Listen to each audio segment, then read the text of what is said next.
કેમ છો બધા?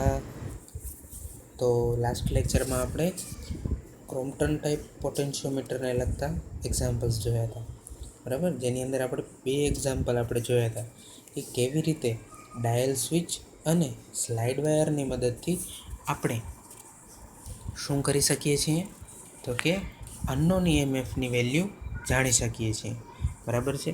તો એ આપણે ગયા લેક્ચરમાં જોયું હતું, બરાબર. પછી તમને છેલ્લે એક મેં હોમવર્ક પણ આપ્યું હતું, બરાબર. હોમવર્ક શું હતું? તો આ વાળું જે હતું એ હોમવર્ક હતું કે ડાયલ સ્વિચની પોઝિશન 1 છે, સ્લાઇડ વાયરની લેન્થ 10 સેન્ટીમીટર તો આપેલી જ છે, અને સ્લાઇડ વાયરની પોઝિશન જે છે એ 1 સેન્ટીમીટર ઉપર છે. તો અનનોન EMF કેટલો? તો ચાલો જોઈએ.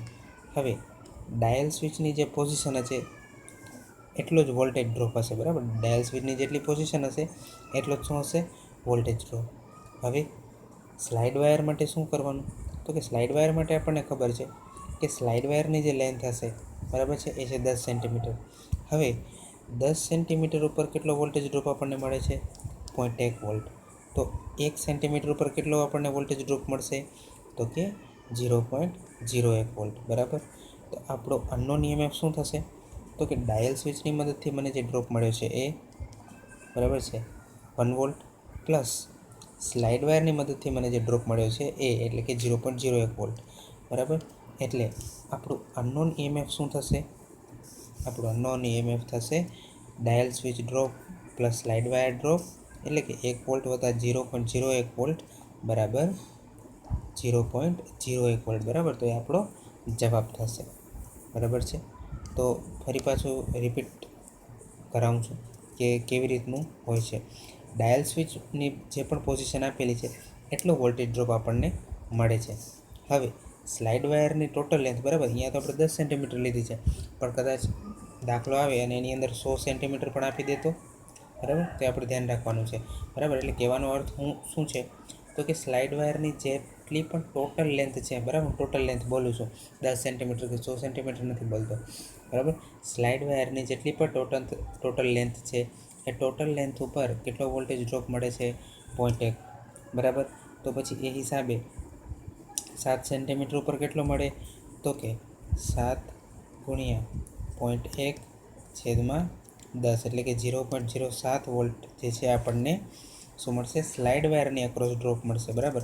અને સ્લાઇડ વાયરની અક્રોસ જે ડ્રોપ મળ્યો એ વત્તા ડાયલ સ્વિચનો ડ્રોપ, આ બેનો સરવાળો કરીએ એટલે આપણને શું મળી જાય? છેલ્લે આપણું અનનોન EMF જે છે એ મળી જાય છે, બરાબર છે. તો આ વસ્તુ જે છે એ આપણે સમજવાની છે, બરાબર. તો આપણે examples of Crompton type potentiometer જોઈ લીધા, બરાબર. એનું હોમવર્કનું પણ મેં સોલ્યુશન તમને આપ્યું, બરાબર છે. હવે આપણે આગળ જોઈએ કે આપણે આગળ શું જોવાના છીએ. તો ચાલો. તો હવે મિત્રો આપણે શું જોઈ ગયા છે અત્યાર સુધી એક વખત રિવાઇઝ કરી જઈએ. આપણું જે સેકન્ડ ચેપ્ટર ચાલે છે પોટેન્શિયોમીટર અને બ્રિજ, એની અંદર આપણે પોટેન્શિયોમીટરવાળો જે કોમ્પોનન્ટ છે એ આપણે કમ્પ્લીટ કરી લીધો છે. હવે જે વધે છે એ છે બ્રિજ, બરાબર છે. હવે જે આપણે જોવાના છીએ એ છે બ્રિજીસ, બરાબર છે. તો આપણે પોટેન્શિયોમીટરની અંદર શું જોઈ ગયા? તો કે આપણે બેઝિક જોઈ ગયા કે ગેલ્વેનોમીટર શું છે અને કેવી રીતે કામ કરે છે. ગેલ્વેનોમીટરનું મહત્ત્વ શેની અંદર છે?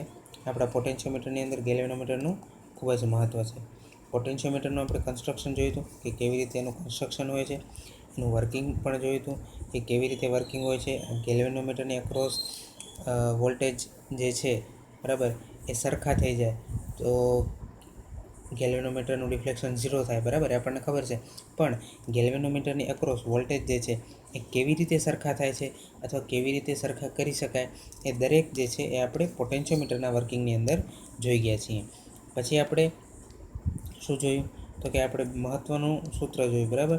સ્લાઇડ વાયર પોટેન્શિયોમીટરની સાથે જોડાયેલું એક અગત્યનું સૂત્ર આપણે જોયું કે કેવી રીતે આપણે અનનોન EMF એટલે કે આપણે શોધી શકીએ છીએ, બરાબર. જેના માટે માત્ર આપણને કેટલી વસ્તુની જાણકારી હોવી જોઈએ? 3 જ વસ્તુની. સૌથી પહેલે VB એટલે, બરાબર છે, 3 જ વસ્તુની જાણકારી હોવી જોઈએ આપણને. સૌથી પહેલી વસ્તુ છે VB એટલે કે આપણે પોટેન્શિયોમીટર સાથે જે બેટરી કનેક્ટ કરી છે, બરાબર, પોટેન્શિયોમીટર કામ કરે એટલા માટે એ બેટરીનું વોલ્ટેજ.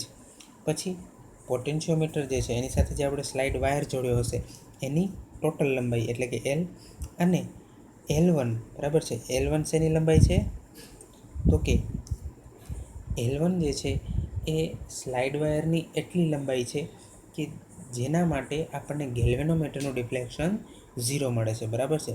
ફરીથી સાંભળજો, L1 શું છે તો કે સ્લાઇડ વાયરની એ લંબાઈ કે જેના માટે આપણને ગેલ્વેનોમીટરનું ડિફ્લેક્શન શું મળે છે?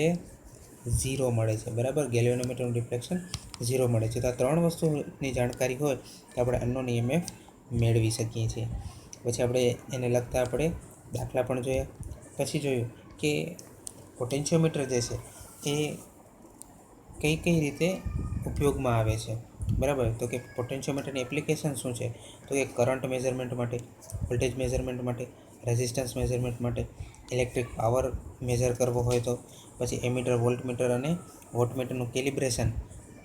એટલે કે કેલિબ્રેશન શું છે તો કે ચકાસણી. એમ કોની ચકાસણી તો કે એમીટર, વોલ્ટમીટર અને વોટમીટરની ચકાસણી કરવા માટે.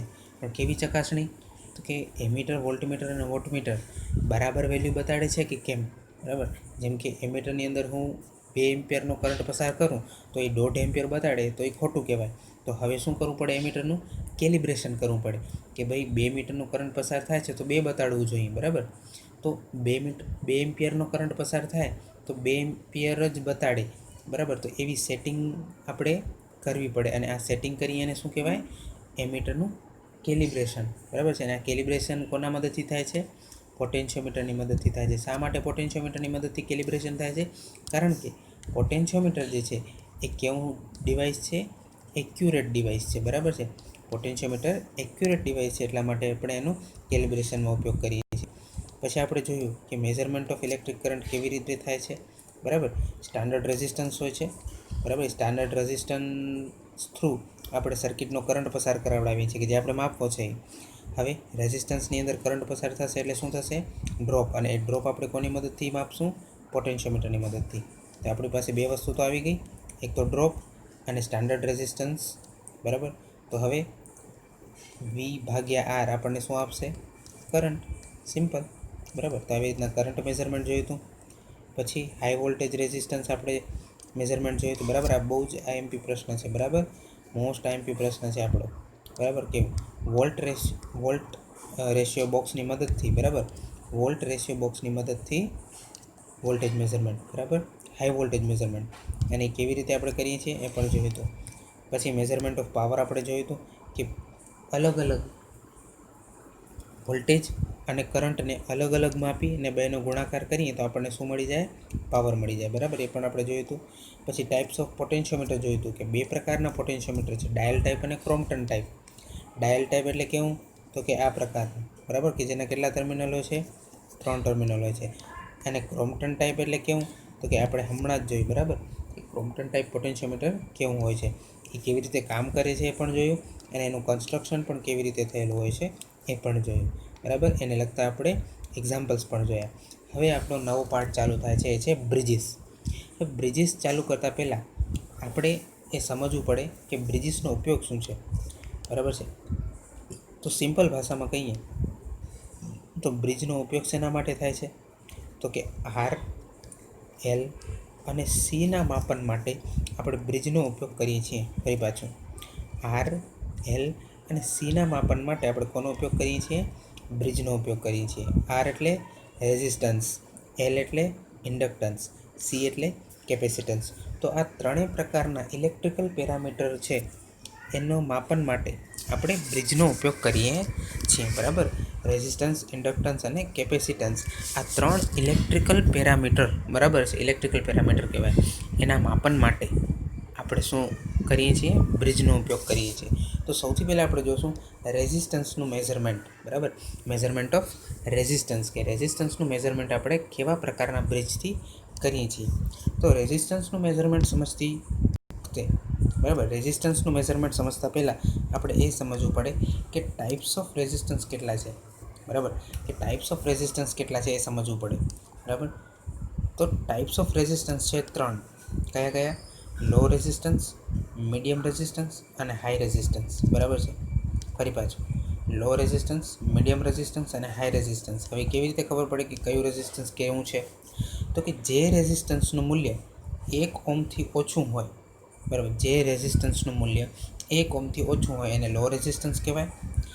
જે રેઝિસ્ટન્સનું મૂલ્ય 1 ઓહ્મથી 1 લાખ ઓહ્મની વચ્ચે હોય, બરાબર, ધ્યાનથી સાંભળજો, જે રેઝિસ્ટન્સનું મૂલ્ય 1 ઓહ્મથી 1 લાખ ઓહ્મની વચ્ચે હોય એને મીડિયમ રેઝિસ્ટન્સ કહેવાય. અને જે રેઝિસ્ટન્સનું મૂલ્ય 1 લાખ ઓહ્મથી વધારે હોય એને કેવું કહેવાય? હાઈ રેઝિસ્ટન્સ કહેવાય, બરાબર. હવે ચાલો, આ તો સમજાઈ ગયું. હવે આપણે આગળ જોઈએ કે ભાઈ આ લો રેઝિસ્ટન્સ, મીડિયમ રેઝિસ્ટન્સ અને હાઈ રેઝિસ્ટન્સના માપન માટે આપણે કેવી કેવી પદ્ધતિનો ઉપયોગ કરીએ છીએ, અથવા તો કેવા કેવા પ્રકારના બ્રિજનો ઉપયોગ કરીએ છીએ. તો સૌથી પહેલાં આવે છે લો રેઝિસ્ટન્સ, બરાબર છે. લો રેઝિસ્ટન્સ માટે આપણે ઉપયોગ કરીએ છીએ કેલ્વિન્સ ડબલ બ્રિજ મેથડ, બરાબર છે. લો રેઝિસ્ટન્સના માપન માટે આપણે કેલ્વિન્સ ડબલ બ્રિજ મેથડનો ઉપયોગ કરીએ છીએ, બરાબર છે. આ પહેલી વાત. પછી આવે છે મીડિયમ રેઝિસ્ટન્સ, બરાબર.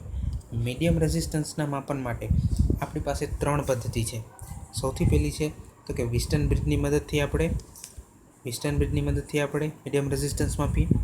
બીજી પદ્ધતિ છે એવી મીટર મેથડ અને ત્રીજી છે ઓહમ મીટર, બરાબર. આ ત્રણેયમાંથી વિસ્ટન બ્રિજ મેથડ જે છે એ બહુ જ અગત્યની છે, બરાબર. એને આપણે આગળના લેક્ચરમાં વ્યવસ્થિત રીતે સમજશું, બરાબર છે. અને છેલ્લી પદ્ધતિ અથવા તો છેલ્લા પ્રકારનું જે રેઝિસ્ટન્સ છે હાઈ રેઝિસ્ટન્સ, બરાબર. તો હાઈ રેઝિસ્ટન્સના માપન માટે આપણે કઈ પદ્ધતિનો ઉપયોગ કરીએ છીએ, અથવા ચાલો પદ્ધતિ નહીં પણ કયા સાધનનો ઉપયોગ કરીએ છીએ? તો કે મેગર, બરાબર છે. હાઈ રેઝિસ્ટન્સના માપન માટે આપણે કોનો ઉપયોગ કરીએ છીએ? મેગરનો ઉપયોગ કરીએ છીએ. મેગર જે છે એક પ્રકારનું સાધન છે, બરાબર. જેવી રીતના એમીટર, વોલ્ટમીટર છે, એવી રીતે મેગર પણ એક પ્રકારનું સાધન છે જેની મદદથી આપણે હાઈ રેઝિસ્ટન્સ માપીએ છીએ, બરાબર છે. તો હવે આવે છે મેઝરમેન્ટ ઓફ રેઝિસ્ટન્સ, બરાબર. કેવી રીતના આપણે રેઝિસ્ટન્સ મેઝર કરશું, બરાબર. તો આ ટોપિક જે છે એ આપણે નેક્સ્ટ લેક્ચરમાં કવર કરશું, બરાબર છે. મેઝરમેન્ટ ઓફ રેઝિસ્ટન્સ આપણે નેક્સ્ટ લેક્ચરમાં કવર કરશું. તો આ લેક્ચર આપણે અહીંયા જ પૂરો કરીએ.